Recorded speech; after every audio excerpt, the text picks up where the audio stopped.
प्यारे साथियों नमस्कार। हम आप लोगों को पढ़ा रहे थे पूर्व मेघ, और पूर्व मेघ का ये 12वां श्लोक तक हो गया है। 12वां श्लोक जो है आपका हो गया है। 13वां श्लोक आपको बताना है। तो मेरे प्यारे साथियों इसको हम मिटा दे रहे हैं। तो पूर्व मेघ का इसमें हम आप लोगों को बताए थे, कोई श्लोक है ये, उसी की हम व्याकरणात्मक टिप्पणी करा दिए थे।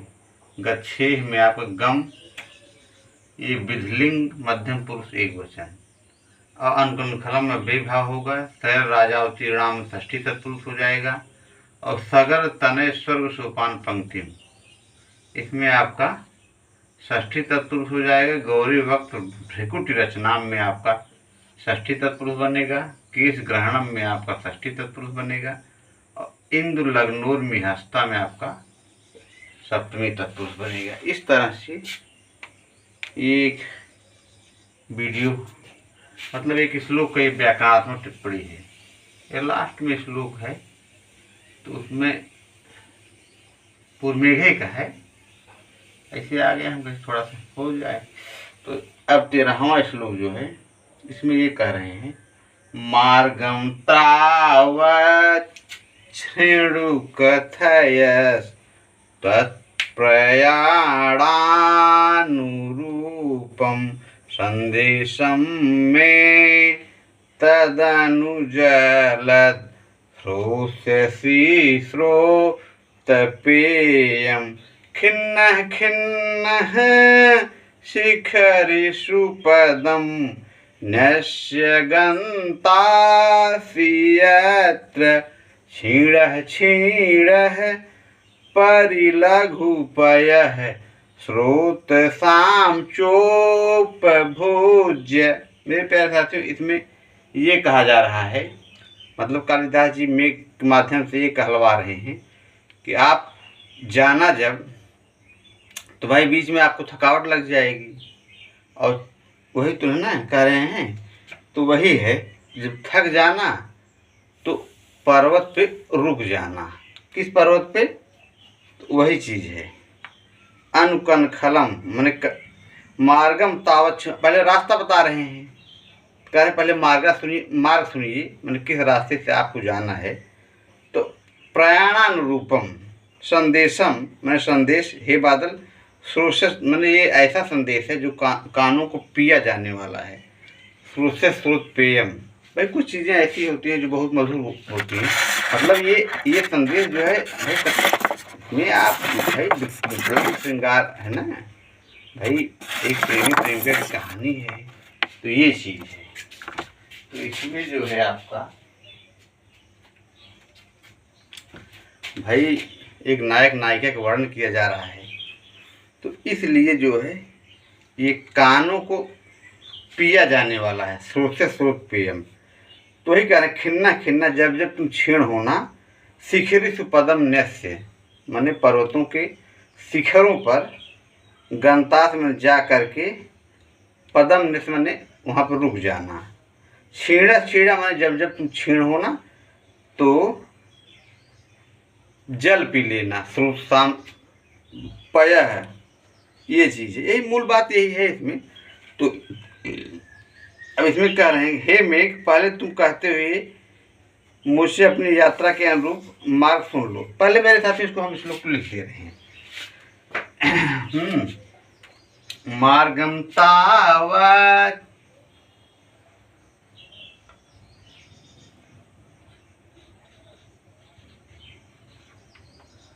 शृणु कथय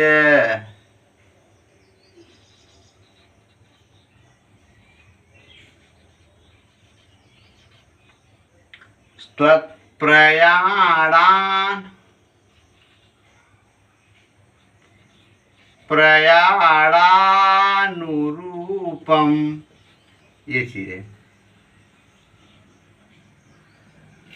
संदेशम में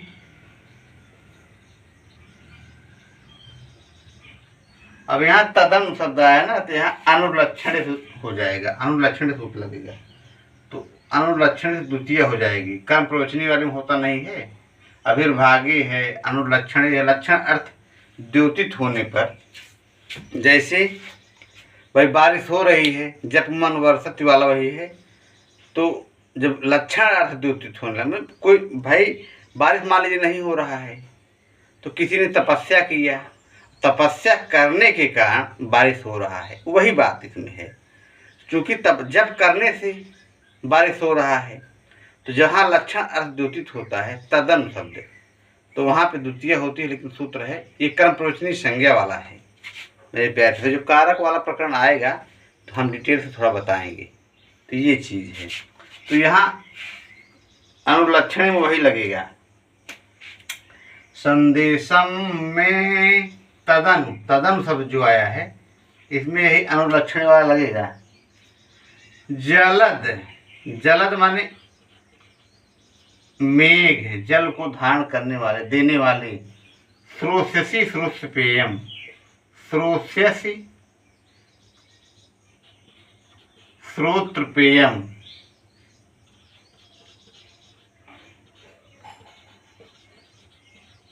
माने जो कान पिया जाने वाला है, ये हो गया। फिर है खिन्ना, खिन्ना माने जब जब तुम भाई क्षीण होना, जब जब थक जाना, खिन्ना खिन्ना है। शिखरिषु, ये आपका सप्तमिक बहुवचन है, शिखरिषु शब्द है, चोटियों के ऊपर।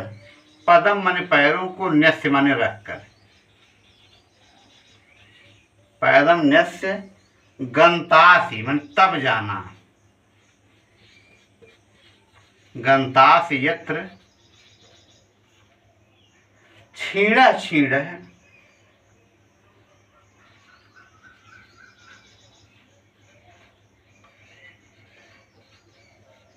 छीड़ा छीड़ा है। परिलघु पय है,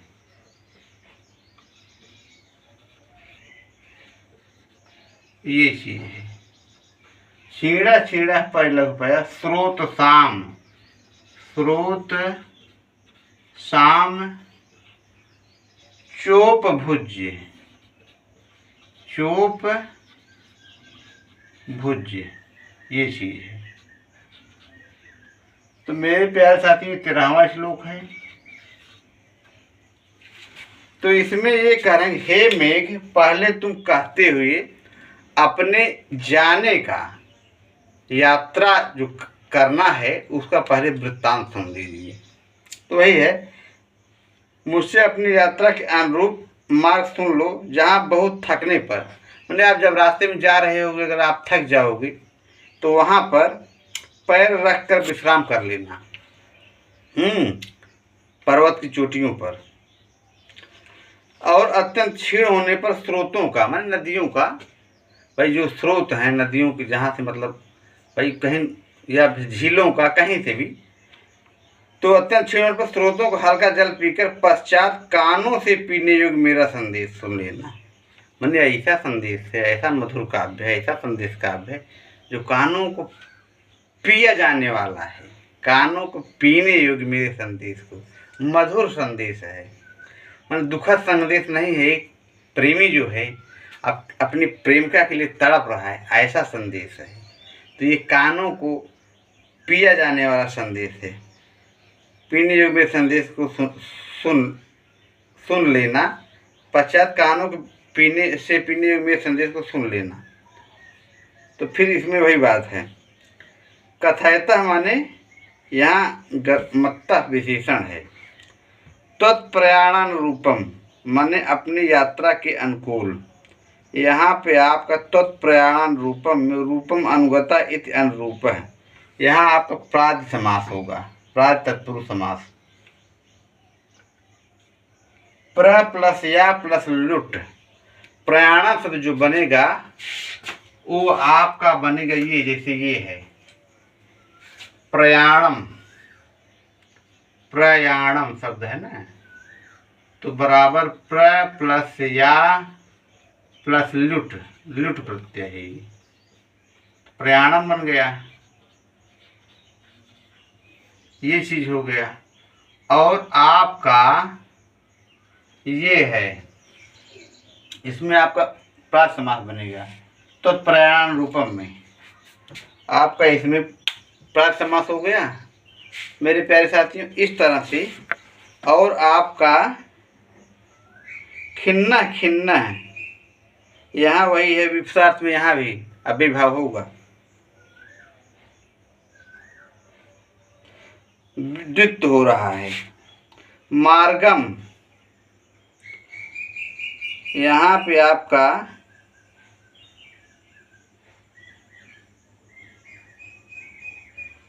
तो इस तरह से श्रोतपेयम में आपका तृतीय तत्व बनेगा,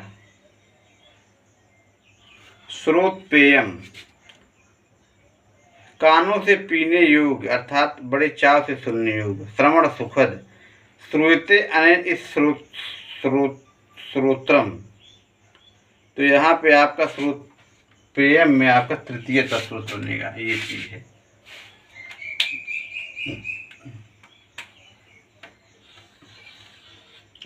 तृतीय तत्व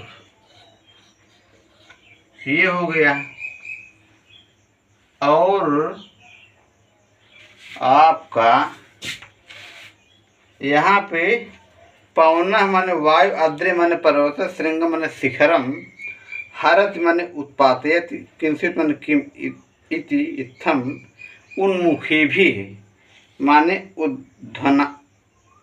उद्धन भी, मुग्ध सिद्धांगनाभि में, मुग्धाभि सिद्धांगनाभि सिद्ध नाम देवियो, इस तरह से।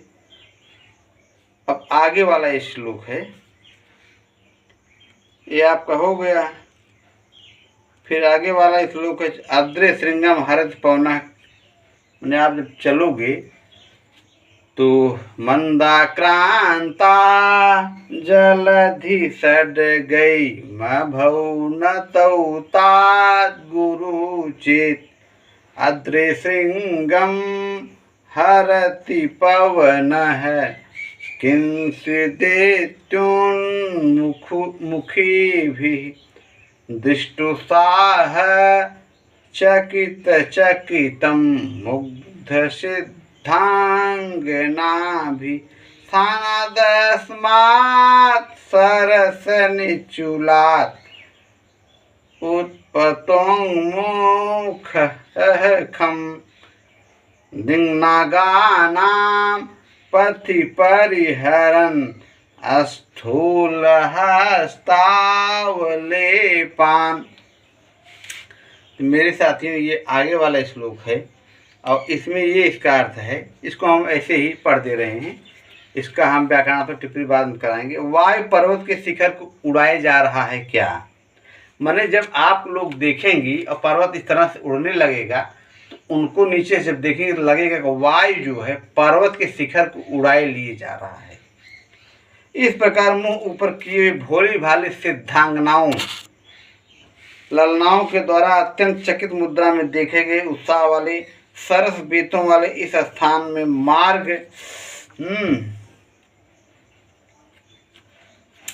मार्ग से दिग्गजों की मोटी सूढ़ों की फटकारों को ढकेलते उत्तर की ओर मुंह करके आकाश में उड़ जाओ। कहने का मतलब ये है अलका जो है उत्तर की तरफ है, इसीलिए तो कह रहे हैं उत्तर की तरफ उड़ जाओ। जब आप उड़ने लगोगे, उड़ोगे तो कह रहे हैं कि जो वहाँ की सिद्धों के स्त्रियां हैं वो जब ऊपर देखेंगे तो उनको लगेगा वायु पर्वत की चोटी को उड़ाए लिए जा रहा है क्या। इस तरह से आप जब उत्तर की ओर आपको जाना है, ये चीज़ है। तो दिग्गज, दिग्गज मतलब जो है अष्ट दिशाओं में आठ, मतलब दिशाओं के जो अष्ट दिग्गज में 8 हाथी होते हैं, मतलब जो दिशा होती है, जैसे है ना कि पूर्व पश्चिम उत्तर दक्षिण, तो और 4 बीच में ईशान नैऋत्य वायव्य आग्नेय, ये 4 और दिशाएं हैं, 4 4 8 हो गए, ऊर्ध्वाधर 10 दिशा होती है। तो इसमें 8 दिशा बता रहे हैं ना, तो 8 दिशा में 8 दिग्गज जो हैं, तो ये चीज़ है। मतलब हर दिशा में एक दिग्गज मिलेंगे आपको। सरस अत्यंत चकित मुद्रा से देखेगी उत्साह वाले तुम सरस बेतों वाले इस स्थान से मार्ग में दिग्गजों की मोटी सूढ़ों की फटकारों को ढकेलते हुए। मैंने कहने मतलब ये अष्ट दिशाओं में 8 दिशाओं में जो आप 8 अष्ट दिग्गज मिलेंगे, 8 हाथी, इस तरह से हाथी वाले 8 दिग्गज मिलेंगे। उनकी सूढ़ों को, मैंने ये एक कल्पना है, उनको ढकेलते हुए आप चले जाना, ये चीज़ है। कहने मतलब ये है कि कवि जी, ये कालिदास जी कहलवार हैं, आपको संघर्ष करना पड़ेगा भाई। जाहिर सी बात है कि रास्ते में भाई वायु अगर जा रहा है, मेघे जा रहा है, तो ये चीज़ है। बीच बीच में तमाम दिक्कतें आती हैं, कहीं चोटी आ गया, कहीं कुछ आ गया, तो उसके ऊपर से जाना है या घूम के जाना है। बीच में पहाड़ मिल गया तो थोड़ा सा घूम, इस तरह से ये चीज़ दिखला रहे हैं। तो मतलब कहने मतलब है 8 जो दिग्गज मिलेंगे उससे आपको प्रतिस्पर्धा करके ही जाना है। इस तरह से ये वीडियो संपन्न हुआ मेरे साथियों। नमः संस्कृत। आप लोगों को दिन शुभ हो।